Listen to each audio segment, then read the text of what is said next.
Olá, bom dia! Como são os momentos que você disponibiliza para ir às compras? Em um cotidiano marcado pela falta de tempo e correria, um mini mercado da capital aposta em resgatar a política da boa vizinhança.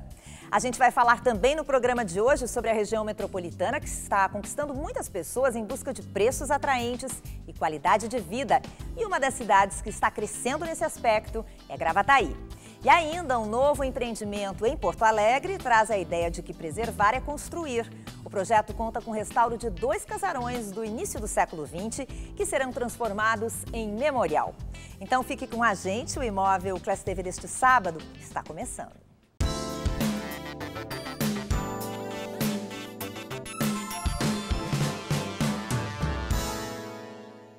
Em um movimento contrário à correria do dia a dia, um mini mercado em Porto Alegre quer resgatar a política da boa vizinhança.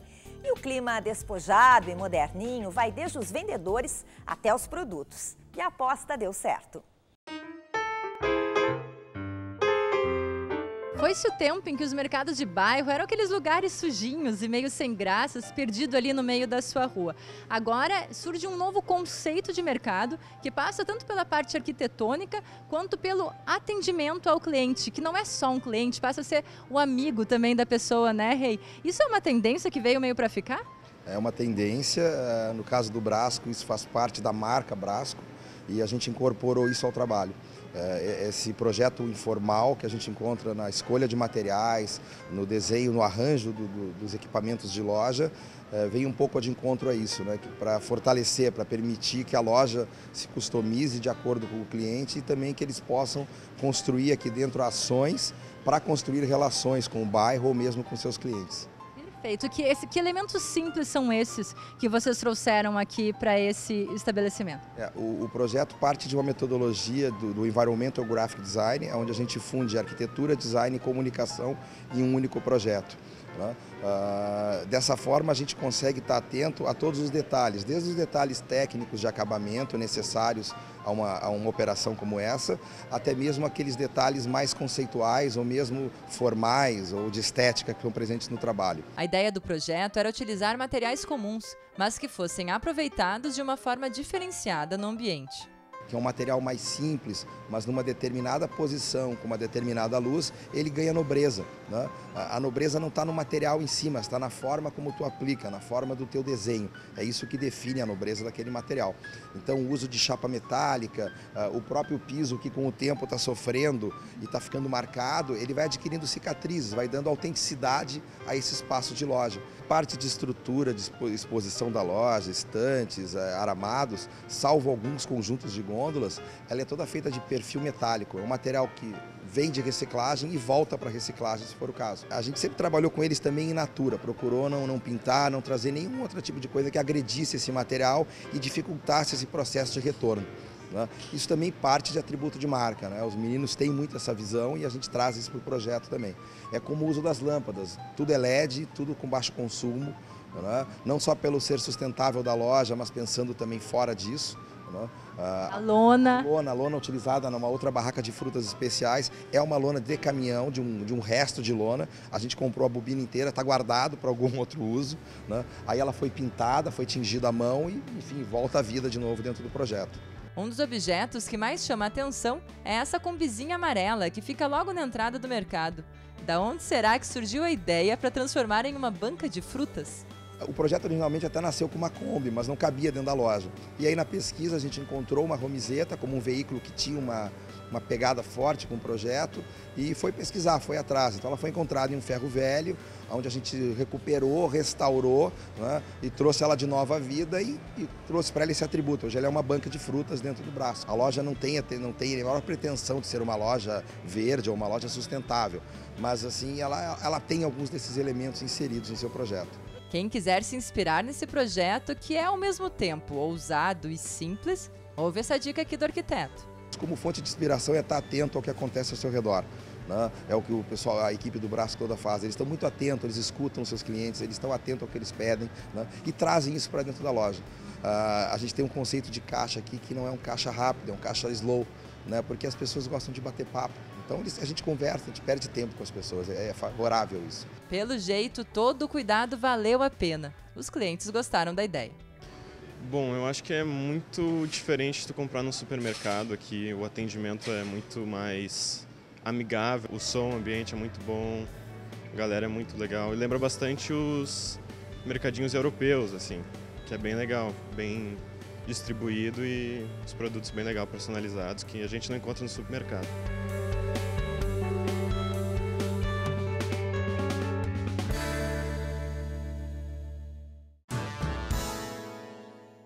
Quem passa pelo centro de Porto Alegre fica encantado com a opulência da Igreja Nossa Senhora das Dores.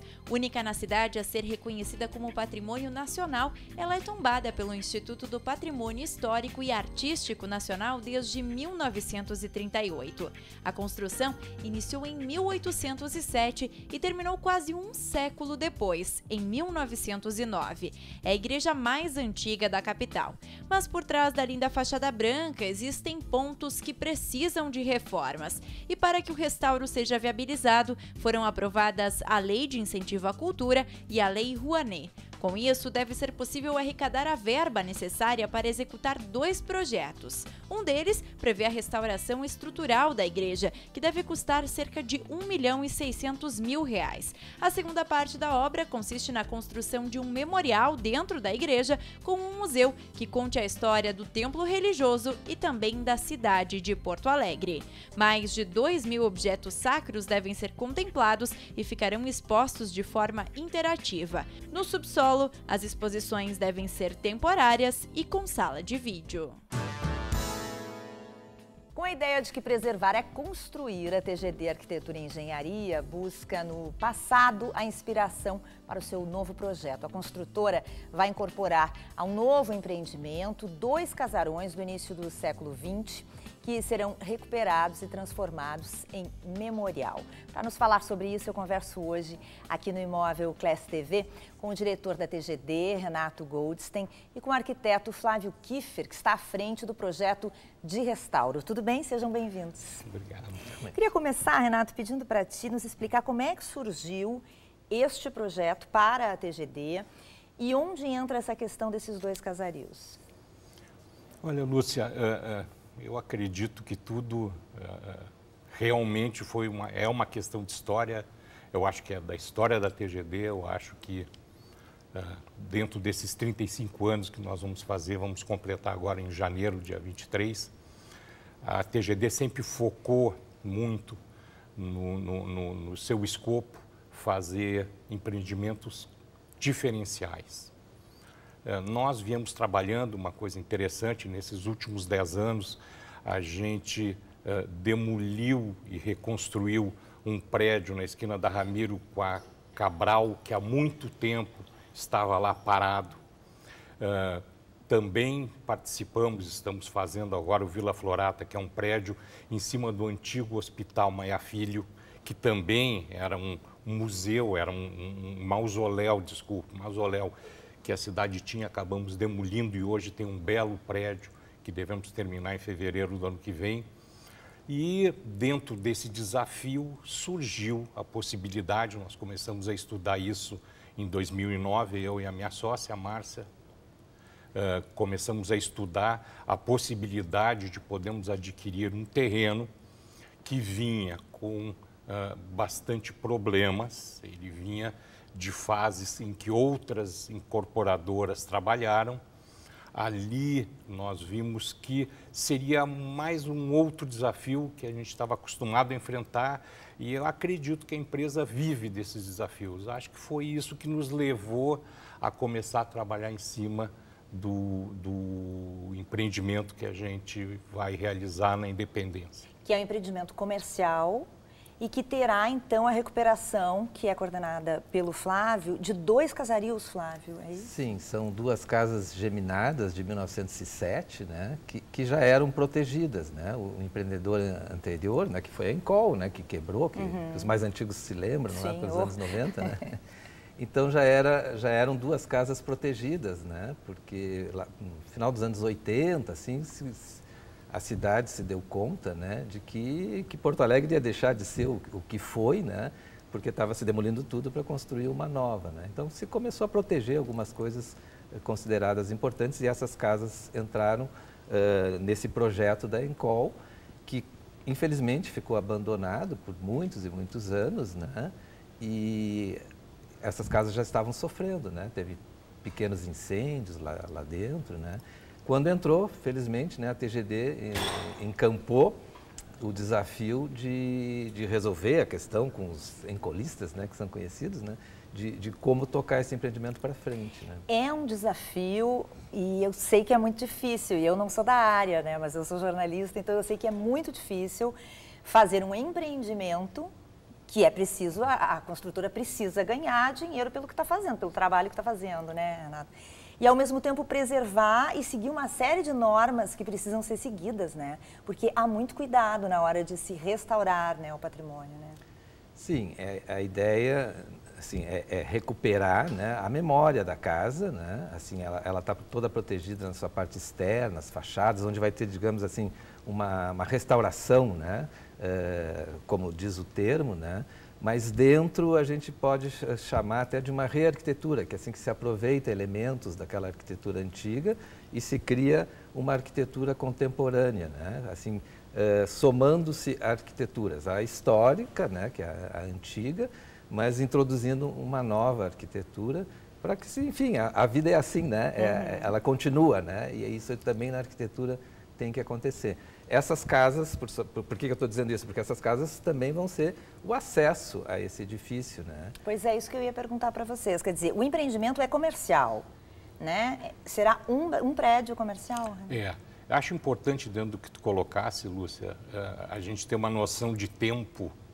Nós começamos a trabalhar, eu te disse, em 2009, 2011 nós assinamos os contratos de compra e venda e o projeto foi aprovado num todo, tanto o restauro quanto o projeto do prédio principal, em 2015, fevereiro de 2015, ou seja, vai 4 fazer... anos. São 4 anos convivendo, tu falasse do prazer de fazer esse projeto, convivendo com a família Flores Soares, convivendo com outras pessoas muito envolvidas em todo esse projeto, convivendo com esses profissionais que trabalham com a gente, tipo Flávio, enfim, e aprendendo com tudo isso, tu começa a criar um amor àquilo que tu está construindo, né? Então, esse projeto em que a gente conseguiu conectar o antigo, o passado, ao que eu chamaria de futuro, foi um projeto que o produto ficou realmente muito bom. Nós temos ali um empreendimento com 21 pavimentos, nós temos 4 pavimentos de subsolo, depois temos térreo, segundo pavimento, e o restante do terceiro ao 17º pavimentos comerciais e conjuntos comerciais, são 150 conjuntos.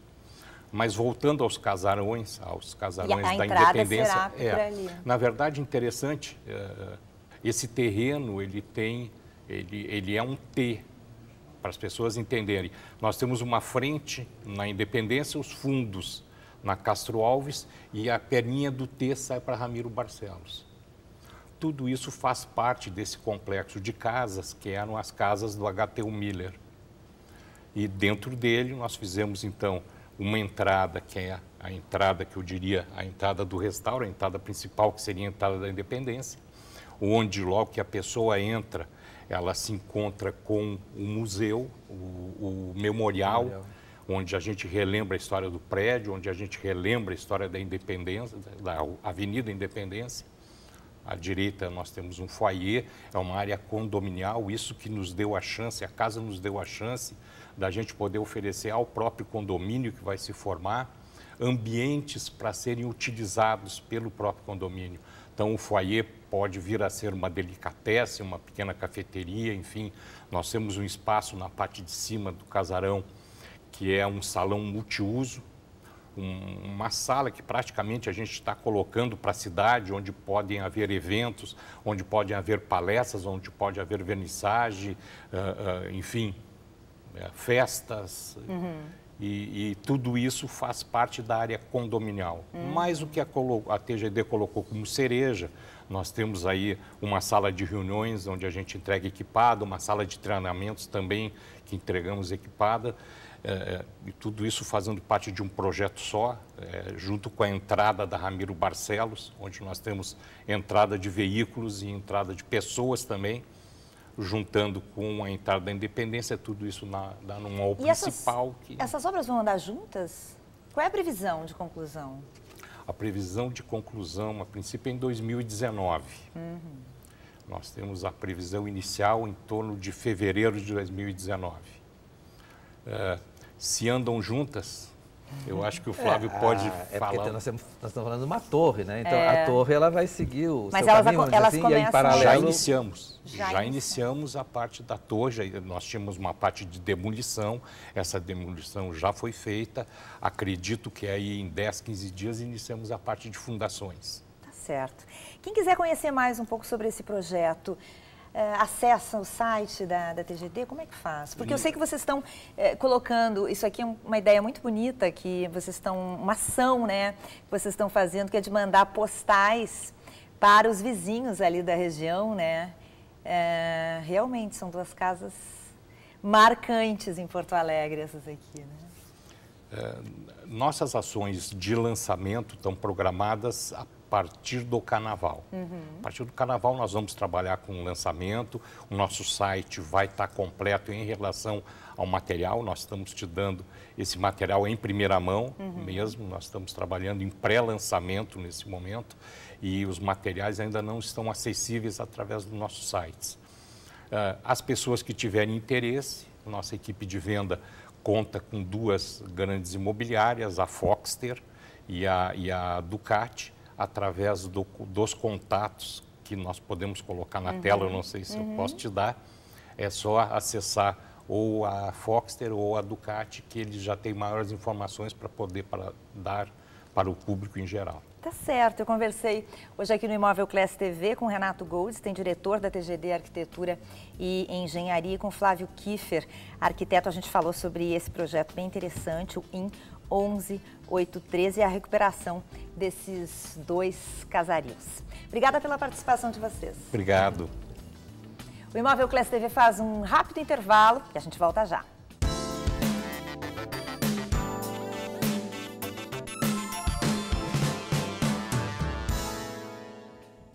Estamos de volta com o Imóvel Class TV, agora para falar sobre região metropolitana. Porque a proximidade com Porto Alegre, aliada a preços mais atraentes, faz com que muitas pessoas mantenham os seus trabalhos aqui na capital, mas optem por morar com mais qualidade de vida na região metropolitana. E uma das cidades que está oferecendo ótimas opções é Gravataí. Apenas 30 quilômetros separam Porto Alegre de Gravataí. Distância que tem sido irrelevante para um número cada vez maior de pessoas que têm optado por morar na região metropolitana e trabalhar na capital. É o caso de Rita e do marido. Depois de visitar várias casas, o casal decidiu viver em um condomínio fechado em Gravataí. A gente escolheu Gravataí porque ele está perto da Freeway, né? Como a gente tem casa em Osório, na Lagoa, a gente tem os familiares em Santo Antônio, que a gente é de Santo Antônio da Patrulha. Para nós ficou vantajoso pela qualidade que a gente está tendo aqui em Gravataí, podendo trabalhar em Porto Alegre, enfim, pegar freeway, cachoeirinha em todos os lugares, que é o meu trabalho, né, me permite isso. E proximidades, né? Daí a gente resolveu qualidade, segurança para os nossos filhos, né? Uma casa de esquina, uma arquitetura ainda que a gente poderia trabalhar em cima dos móveis da casa e tudo mais. E uma casa mais astral, mais jovem, assim, do nosso estilo, né? A ideia do casal sempre foi morar em uma casa, e algumas regiões localizadas na cidade de Porto Alegre até poderiam ser uma opção, mas os planos da família eram outros.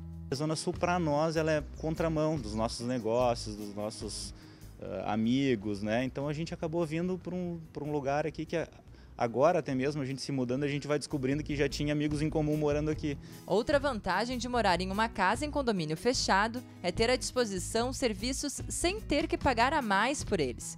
O custo-benefício compensa. Academia, piscina semiolímpica, salões de festas, segurança, né? Então existem outros serviços que a gente hoje paga, né, por esse serviço, que aqui dentro do Condomínio Clube é uma economia. Isso também contou no orçamento familiar para a gente decidir sair de Porto Alegre. Uma casa como essa aqui, de 333 metros quadrados, 4 quartos, todos com suítes, mais um lavabo, custaria cerca de 70% mais cara lá em Porto Alegre do que aqui em Gravataí. A grande vantagem de Gravataí, eu acho que é a proximidade com Porto Alegre, fácil acesso pela Freeway, né? E hoje a gente está tendo condomínios de alto padrão que estão sendo bem procurados pelo pessoal de Porto Alegre. Além de próxima a Porto Alegre, a cidade de Gravataí é o caminho para o litoral e a Serra Gaúcha. O município une infraestrutura urbana e zona rural, que permitem um maior convívio com a natureza. Além disso, é um dos principais polos industriais do Rio Grande do Sul. Para o proprietário de uma imobiliária em Gravataí, isso faz com que muitos executivos prefiram morar perto do trabalho.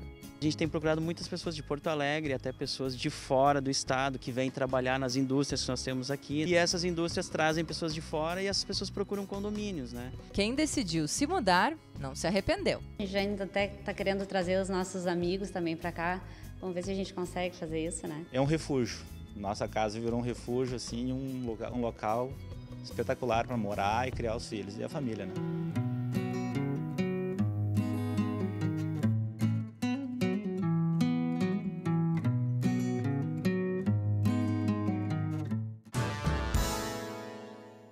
Projeto para diminuir a quantidade de lixo do Arroio Dilúvio e impedir que a sujeira chegue até o Guaíba está sendo construído em Porto Alegre. A ecobarreira é resultado de uma parceria entre a Prefeitura da capital gaúcha com a empresa SafeWeb. Trata-se de uma barreira ecológica instalada entre as avenidas Edivaldo Pereira Paiva e Borges de Medeiros, que vai ajudar na retenção do lixo com plantas e um gradil. Depois, os resíduos vão ser recolhidos pelo Departamento Municipal de Limpeza Urbana. A obra é pioneira na América Latina e a implantação é em caráter experimental, sem nenhum custo para o município. A construção começou em 11 de janeiro e, por enquanto, está sendo feita a parte da estrutura em terra. Depois de uma avaliação dos resultados, a Prefeitura vai decidir se adquire ou não a estrutura para manter a barreira ecológica. O sistema também poderá ser adotado na recepção e coleta de lixo em arroios. Mas agora, o importante é que seja feita a limpeza do dilúvio. O Arroio Dilúvio, de longa data, ele vem sendo poluído, às vezes pela ação da população. Veja só que quando nós procedemos no desassoreamento do arroio, a gente recolhe sofás velhos, carcaças de motocicletas, computadores, enfim, esses dias foi retirado das águas do Arroio Dilúvio, inclusive uma banheira de hidromassagem. Isso é um absurdo. E esse projeto Ecobarreira, nessa parceria público-privada, ele visa muito também o trabalho educativo da população. A população tem que se conscientizar que não pode arremessar objetos nas águas do dilúvio. Entre setembro e outubro do ano passado, o DMLU recolheu mais de 65 toneladas de resíduos do Arroio Dilúvio. O Litoral Norte vai receber um novo condomínio fechado de lotes com arquitetura moderna e infraestrutura completa de lazer, conforto e segurança. O Blue Shangri-La é o primeiro empreendimento na região apresentado pela Melnick Even e pela Arcádia, empresas líderes em alto padrão e urbanismo. São 373 terrenos de 250 a 460 metros quadrados em uma área de mais de 180 mil metros quadrados. O projeto oferece vagas de estacionamento para visitantes, além de área de preservação ambiental integrada às áreas verdes, parque infantil com brinquedos lúdicos, 3 piscinas adulto e uma infantil. E na semana que vem você conhece todos os detalhes deste novo empreendimento aqui no Imóvel Class TV.